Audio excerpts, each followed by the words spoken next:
Okay, well, I didn't tell you guys about a lot of stuff here, and let's talk about it. Drag race this thing or what? Yeah. Okay.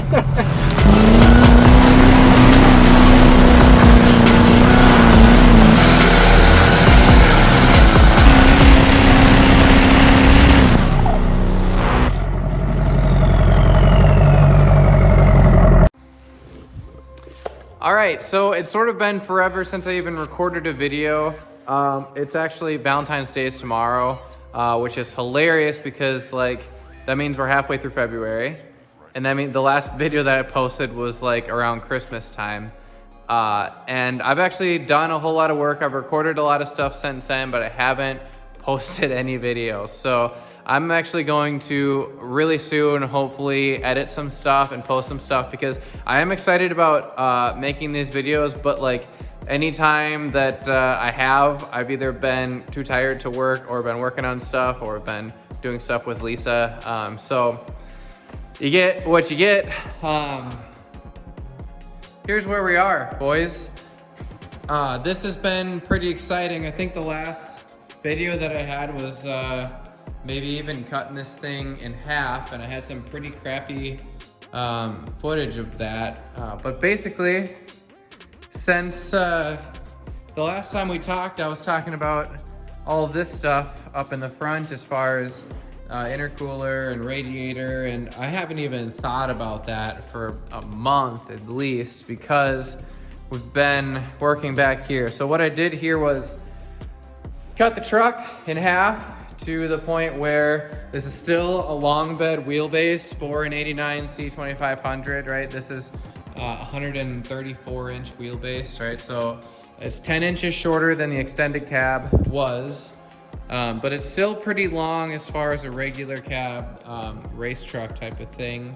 It's gonna look a lot more full with more bars back here, but basically what we had, so I designed these brackets in SolidWorks, and what actually happened was my friend Zach, who I've done some transmission stuff before, and we met him at the racetrack last year, and we've actually become really good friends. We got out to the mountains to go snowmobiling with them, and he offered to actually have his dad cut these out for me. So what I did was I designed these 4-link brackets to where I could cut the frame off straight and weld those on, and then there was going to be a tube coming up from here up to there, obviously to strengthen that a little bit. But what I did was completely come through the back here. I had to cut everything off this back tube, which was a nightmare. I posted on Instagram, if you follow me there, saying to anyone who's ever life choices have led them to this job, I'm sorry. All right, so basically back here, what I did was I cut all this off. I welded the tubes into the housing a little bit better. I welded these brackets onto the tubes. I welded these for bracing across. Set my pinion angle, basically where that's gonna go, made sure that these things are straight up and down for where the shock mount is. And then after I welded that onto the frame, I took the 4-link bars that I made a while ago and we married it here. And once that was on, there was a whole lot of working to try to get this thing square, right, as far as the frame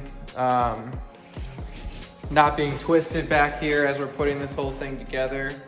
I had to cut the 4-link, or not the 4-link, the traction bar mounts that were on it off. Those aren't still all the way off. Those are a pain.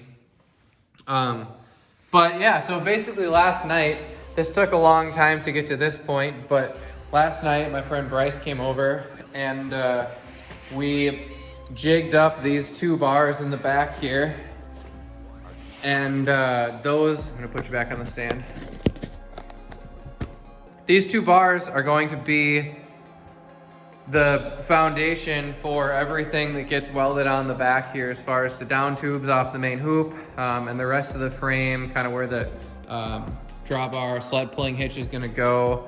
Everything for the double adjustable, coil over shocks in the back here. The panhard bar to center the axle when we're moving is gonna come off of that. these are gonna do a lot of stuff, and I really wanted them to be square. So that's what we're doing right now, I guess. Basically, now that that is on, the next job is to get the main hoop in the truck, because what I'm thinking is when we can get this, once I get this main hoop in place inside the cab here, I need to, this is gonna get mounted onto the outriggers off the frame, and then we're gonna have a down tube coming off this main hoop down to the frame here, and then a piece kind of coming off that down tube down here to kind of triangulate all the way back and kind of have this like rearward slanted bracing there. So I can't do any of that until I have the main hoop in place, because that's just everything is gonna go off the top and those bars down. So where I am right now is I have the hoop in here, right? It's still loose. I have it just supported by some clamps, clamping so they don't fall through the floor. I cut the floor out to make the holes bigger so it would fit through it. I cut a little bit of this out right here on the sides here to give it a little bit more room, because I'm gonna need to get a TIG torch in there to do some welding for the door bars that are gonna come slanting down. What I'm gonna do right now is, I'm gonna take you back. If you come with me here, here's the frame. You know, we used to have body mounts and stuff on here. I ground all that, plasma cut and then ground all that off. It's a nightmare, don't ever do it. We're gonna come off the frame with a square tube to go where the main hoop's gonna go. All right, so we're gonna come straight off the frame, right up to the hoop. And then we're gonna have this gap here. So what I'm gonna end up doing there is filling that with probably, I have a couple aluminum spacers around, some sort of spacer there, and turn this into the body mount and the outrigger for the frame, or for the, outrigger for the roll bar. So if it sounds like I'm confused, it's because I am, and we're just gonna sort of get in here and smash this there and start welding stuff and see where we get. So I'm gonna maybe time lapse you and we'll see where we end up.